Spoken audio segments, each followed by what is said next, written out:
नमस्कार बच्चों, एक संसद नदी की इस पाठ में फिर से एक बार आपका स्वागत है। आज हम मंजरी इस पाठ्य पुस्तक से पाठ नंबर 20 पढ़ने जा रहे हैं, जिसका शीर्षक है एक संसद नदी की। एक संसद नदी की इस पाठ का यह सेशन नंबर 3 है। अब तक हमने देखा कि राजेंद्र सिंह जो इस गांव में लोगों को शिक्षा देने के लिए आए थे, लेकिन वहां पर जाकर वो देखते हैं कि लोगों को शिक्षा की नहीं बल्कि पानी की जरूरत है। तो जिस समाज में कार्य करने के लिए हमें जाना होता है, उस समाज की ही मदद से हमें कार्य करना होता है। समाज के लोगों को जैसा मन होता है, जैसे उनकी समस्या होते हैं, उसके अनुसार ही हमें उनके उपयोग से ही कार्य करना होता है। अब उन्होंने सोचा कि वहाँ के ग्रामीण लोगों के जो पूर्वज थे, अनुभवी लोग थे, उनकी सहायता से किस प्रकार से जल प्रबंध का कार्य करना चाहिए, इसके बारे में उन्होंने बहुत ही अच्छे से सोच लिया था। वहाँ के लोगों का मन बनाना था, उन लोगों को तैयार करना था इस कार्य के लिए, और उन्हें काम के तरीके, काम के बारे में, सब उस काम से होने वाले लाभ फायदे, इस बारे में उनको समझाना था। अब उन्होंने किस प्रकार से गांव के लोगों की सहायता से जल प्रबंध का कार्य आरंभ किया, इसका वर्णन हम इसके अगले परिच्छेदों में पढ़ेंगे। बहरहाल काम की शुरुआत गोपालपुरा गांव के चबूतरे वाले जोहड़ से हुई। अब देखिए, इस काम की जो शुरुआत है वह गोपालपुरा गांव के चबूतरे वाले जोहड़ अर्थात कच्चे तालाब से शुरू हुई। इसके लिए लोगों ने चंदा इकट्ठा किया और उन्हें श्रमदान के लिए भी राजी किया गया। अब इस कार्य के लिए जो पैसे की आवश्यकता थी, तो गांव के लोगों से थोड़ा बहुत चंदा इकट्ठा किया गया, और उसके साथ साथ श्रमदान अर्थात अगर हम कोई भी कार्य करते हैं, कुछ कार्य करने के लिए जब लोगों की आवश्यकता होती है, तो उनको हम पैसे देते हैं और पैसों के बदले में वो काम करते हैं। लेकिन अब इन लोगों के गांव को ही पानी की जरूरत थी, इसके लिए उनको ही काम करना, श्रमदान करना आवश्यक था। अगर हम गांव अन्य लोगों से काम करवाते हैं तो उसके लिए खर्चा भी ज्यादा लगेगा, क्योंकि उसके बदले में उनको तनख्वाह देनी पड़ेगी। लेकिन गांव के लोग ही अगर अपना खुद काम करेंगे तो उनको पैसे की जरूरत नहीं पड़ेगी, मतलब वहां पर तनख्वाह उनका नहीं हुआ तो पैसा कम लगेगा। तो इसीलिए चंदा भी गांव के लोगों से ही इकट्ठा किया गया और श्रमदान के लिए भी गांव के लोगों को राजी करवाया गया। गांव के कुछ उत्साही लोग गैती फावड़े लेकर जुट गए। चूंकि गोपालपुर में उस समय ज्यादा लोग नहीं थे, इसलिए सिली बावड़ी के लोगों से मशक्कत कराई गई। अब देखिए, काम बहुत बड़ा था, कम समय में ज्यादा काम करना था, लेकिन उसके लिए लोगों की बहुत संख्या अधिक चाहिए थी। लेकिन गोपालपुरा गांव में लोगों की संख्या कम थी, इसलिए इर्द गिर्द रहने वाले जो गांव थे, वहां से सिली बावड़ी वाले नजदीक के गांव से लोगों से चर्चा कर ली गई। हाँ, देखरेख का जिम्मा गोपालपुरा के लोगों ने ही संभाला। अब गोपालपुरा गांव में जोड़ का कार्य था, तो वहाँ के लोगों ने ही सारे काम का जो देखभाल करने की जो जिम्मेदारी थी, वहाँ के गोपालपुरा गांव के लोगों ने ही वह जिम्मेदारी अपने ऊपर ले ली। लेकिन सहायता के लिए सिली बावड़ी लोगों से सहायता ली गई काम करने के लिए। इस तरह गोपालपुरे में चैत्रे वाला जोहड़ और मेवालो वाला बांध बनकर तैयार हो गया। लोगों को अब बस बरसात का इंतजार था। तो इस प्रकार एक गांव में, गोपालपुरा गांव में जोहड़ और मेवाला वाला बांध बनकर तैयार हो गया, अर्थात दो कार्य वहां पर हो गए थे। एक तो एक बांध बन गया था और एक जोहड़ अर्थात कच्चा तालाब बन गया था। अब लोगों को इंतजार थी बरसात के पानी की। लंबे इंतजार के बाद पानी गिरा और जोहड़ पानी से भर गया। मेहनत से बनाए जोड़ में पानी देखकर गांव के लोग पुलकित हो गए, आनंदित हो गए। देखो, उन्होंने जो मेहनत की थी, उस मेहनत का फल उन्हें पानी के रूप में देखने को मिला। पानी से लबालब चैत्रे वाले जोड़ ने लोगों का विश्वास पक्का कर दिया। पानी से लबालब चैत्रे वाले जोड़ ने लोगों का विश्वास पक्का कर दिया कि अगर इस सिलसिले को आगे बढ़ाया जाए तो सुखद परिणाम जरूर निकलेंगे। अब देखिए, एक कच्चा तालाब बनाने मात्र से लोगों के मन में विश्वास आ गया कि केवल मात्र हमने एक जुहाड़ बना दिया है, एक हमने बांध बना लिया है, तो इसका परिणाम इतना सुखद है। अगर हम यही कार्य और करेंगे तो इसका परिणाम और भी सुखद हो जाएगा। इस तरह अभिक्रम शुरू हुआ और एक के बाद एक तालाब और जोहड़ बनाने आरंभित हो गए। इतना बड़ा काम हुआ तो उसकी चर्चा होनी ही थी। अब देखिए इसी प्रकार जब किसी भी गांव में अगर एक अच्छा काम होता है तो उसकी चर्चा अन्य गांव में होने लगता है और अच्छे कार्य का अनुकरण सारे लोग करते हैं। तो इसी प्रकार इतना बड़ा काम यहाँ पर हुआ था तो उसकी चर्चा इर्द गिर्द के गांव में होने लगे और उसका अनुकरण अन्य गांव के लोग भी करना आरंभ कर देने दिया। दूसरे गांव के लोग भी गोपालपुरा में पानी का प्रबंध देखने आने लगे। उन्हें भी लगा कि जब इस गांव के लोग अपनी मेहनत के दम पर ऐसा चमत्कार कर सकते हैं तो वे क्या नहीं। अब देखें यहाँ पर बहुत ही सुंदर पंक्ति लिखी गई है कि गांव के लोगों ने जो भी यह कार्य किया था, ये आज जो सुखद परिणाम उनको देखने के लिए मिला था वह केवल और केवल लोगों की मेहनत पर किया था। अब देखिए यहाँ पर कोई भी व्यक्ति अकेला जो काम नहीं कर सकता है ना, वह बहुत सारे लोगों के एकता से होता है। एकता में बहुत अधिक विश्वास होता है, एकता में बहुत जोर होता है। कहा जाता है ना, एकता में बल होता है। तो यहाँ के लोगों ने जो मेहनत के बल पर यह चमत्कार दिखाया था उसका अनुकरण अन्य गांव के लोगों के अंदर भी होने लगा। वह भी सोचने लगे कि जब इस गांव के लोग मेहनत के दम पर ऐसा चमत्कार कर सकते हैं तो वो लोग क्यों नहीं कर सकते। फिर तो गांव के गांव इस काम में जुट गए। राजेंद्र सिंह ने बाकायदा संस्था बनाकर इस मुहिम को आगे बढ़ाना शुरू कर दिया। अब देखिए इस कार्य के जो कर्ता थे वो कौन थे, राजेंद्र सिंह थे। तो उन्होंने क्या किया, एक कायदे के अनुसार एक संस्था बनाई और बाकायदा संस्था बनाकर इस मुहिम को आगे बढ़ाया। अब देखिए उन्होंने एक दो गांव मिलकर यह कार्य आरंभित किया था। फिर इर्द गिर्द के अन्य गांवों को भी उन्होंने अपने इस संस्था में ले लिया और इस प्रकार यह जो छोटा सा कार्य था उसका आकार, रूप, रंग बढ़ने लगा।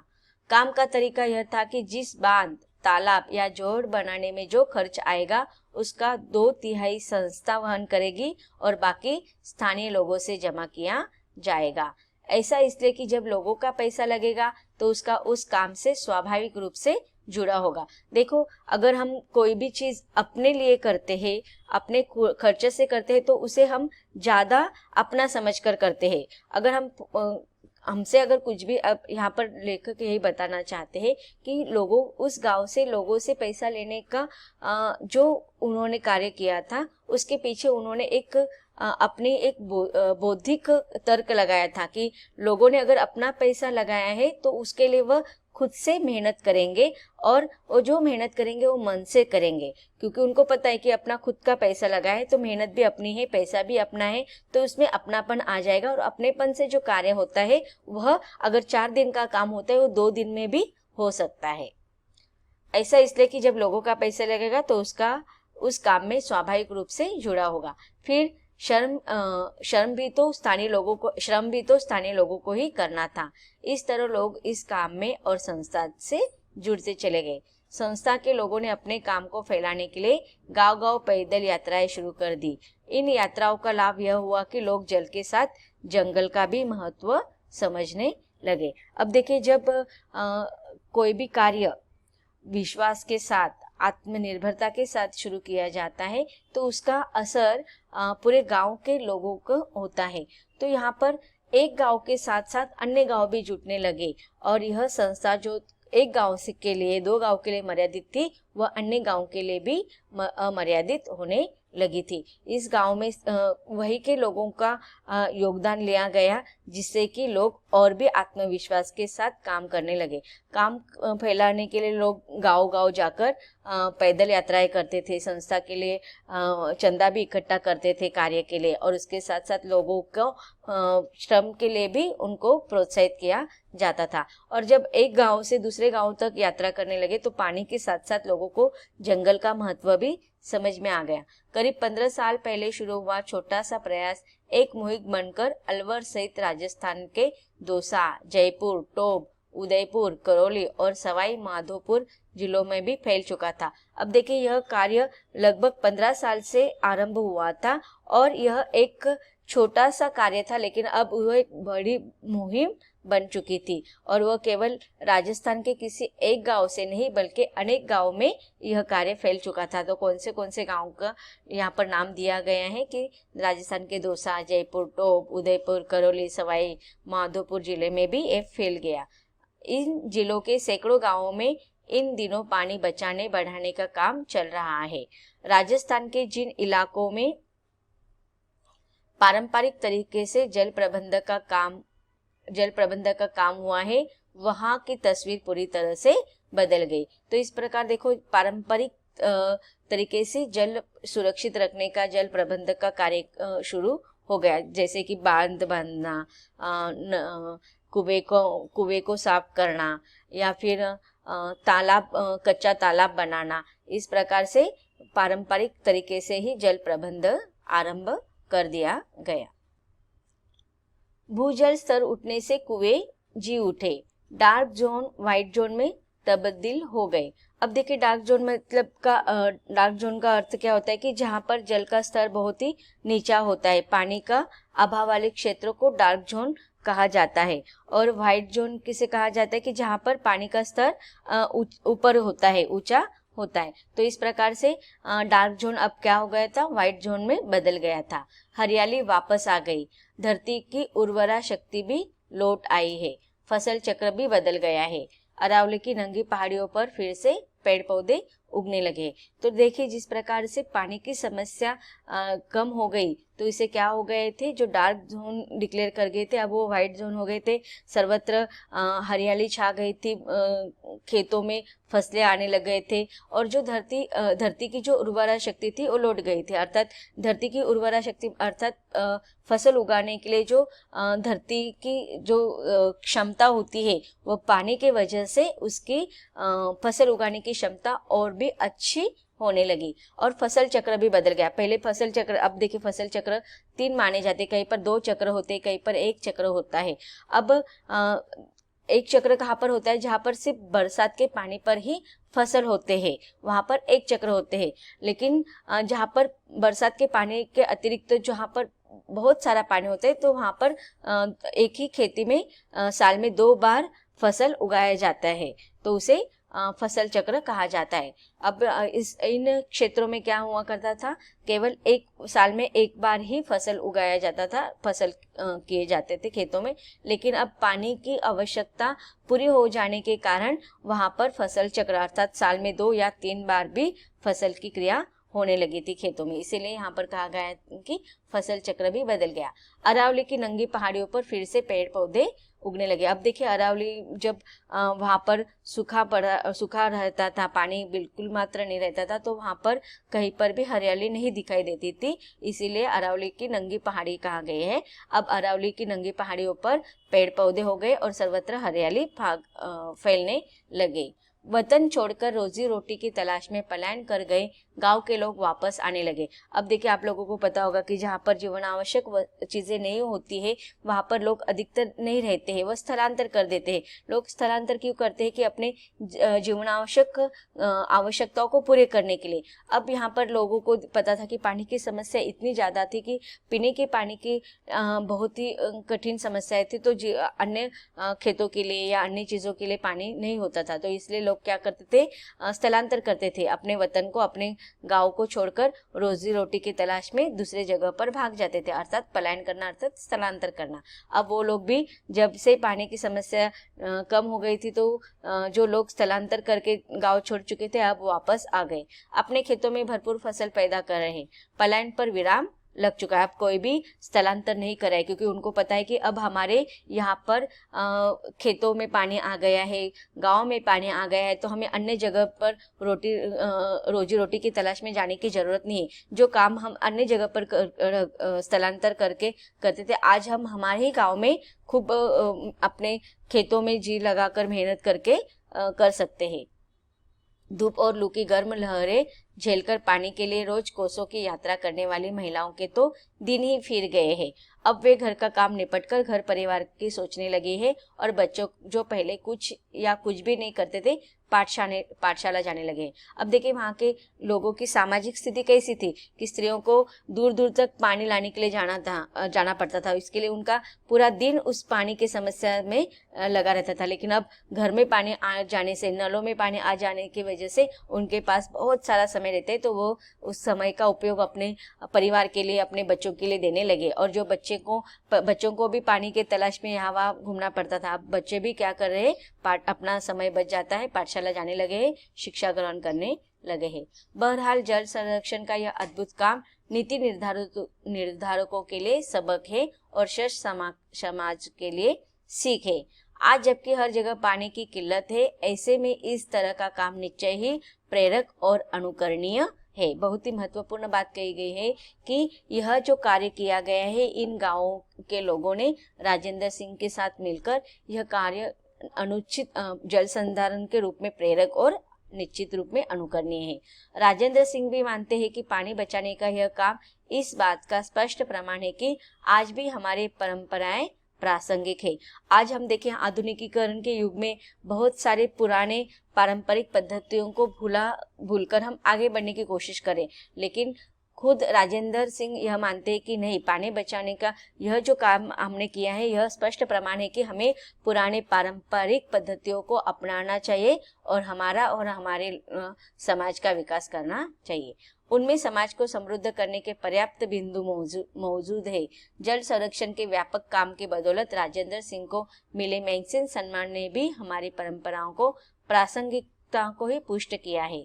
निसंदेह इन्हीं परंपराओं पर विश्वास कर राजस्थान के अलावा मध्य प्रदेश, उत्तर प्रदेश और गुजरात में कई जगह जल संरक्षण का काम चल रहा है। तो देखिए यहाँ पर यह जो कार्य किया गया है वह अनुकरणीय और प्रशंसनीय है, जिसका अनुकरण अन्य राज्य में भी किया जा रहा है। राजस्थान में अगर परंपराओं को आधार बनाकर काम किया जा रहा है तो गुजरात में कुछ काम वैज्ञानिक तकनीक की मदद लेकर भी चल रहा है। तो देखो हमें वैज्ञानिक तकनीकों का भी आधार लेना है, लेकिन पुराने परंपराओं को भी हमें नहीं भूलना है। तो दोनों का समन्वय करके हमें विकास करना है। वैज्ञानिक तकनीक की मदद से उस जगह की पहचान करने में ली जाती है जहां पानी इकट्ठा किया जा सकता है। इस तकनीक का नाम है रिमोट सेंसिंग। रिमोट सेंसिंग के माध्यम से धरती के किसी हिस्से के चित्र लिए जाते हैं। उन चित्रों में धरती की आंतरिक रचना भी स्पष्ट हो जाती है। आंतरिक रचना जानकर यह अंदाजा आसानी से लगाया जा सकता है कि अमुक जगह पानी जमा करने के लिए ठीक रहेगी या नहीं। इससे यह भी पता चलता है कि जमीन के भीतर पानी किस गति से रिसेगा। तो अब देखिए रिमोट सेंसिंग का अर्थ क्या है, ये यहाँ पर पूरा बताया गया है कि रिमोट सेंसिंग के माध्यम से धरती के अंदर का चित्र लिया जाता है, कहाँ पर पानी कितने प्रमाण में मौजूद है, यह सारी चीजें हमें रिमोट सेंसिंग से पता चलता है। रिमोट सेंसिंग तकनीक पहाड़ी और पठारी इलाकों में ज्यादा कारगर है। नेहरू विश्वविद्यालय में भी इसी तकनीक की मदद से 3 चेक डैम बनाए गया है। तो अब देखिए आज आधुनिक वैज्ञानिक तकनीक का उपयोग किया जाता है और उसमें रिमोट सेंसिंग बहुत ही महत्वपूर्ण योगदान दे रहे हैं और इसी के सहायता से नेहरू विश्वविद्यालय में 3 डैम बनाए गए हैं। उल्लेखनीय है कि जल संरक्षण की अहमियत समझते हुए विश्वविद्यालय ने इसके लिए एक पाठ्यक्रम की भी घोषणा की है।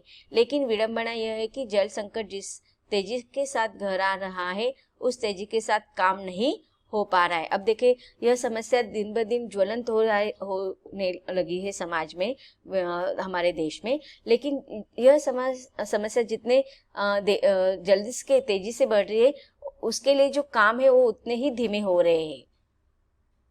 इसलिए कुदरत की अमोल देन जल को बचाने बढ़ाने के लिए हर एक को जागरूक होकर अपने स्तर पर कुछ न कुछ करना होगा। तो इसलिए अगर देखिए इस समस्या से अगर हमें निवारण चाहिए तो हमें देश के कार्यकर्ताओं के अलावा या हमारे सामाजिक कार्यकर्ताओं के अलावा हमें खुद को भी प्रयास करना आवश्यक है।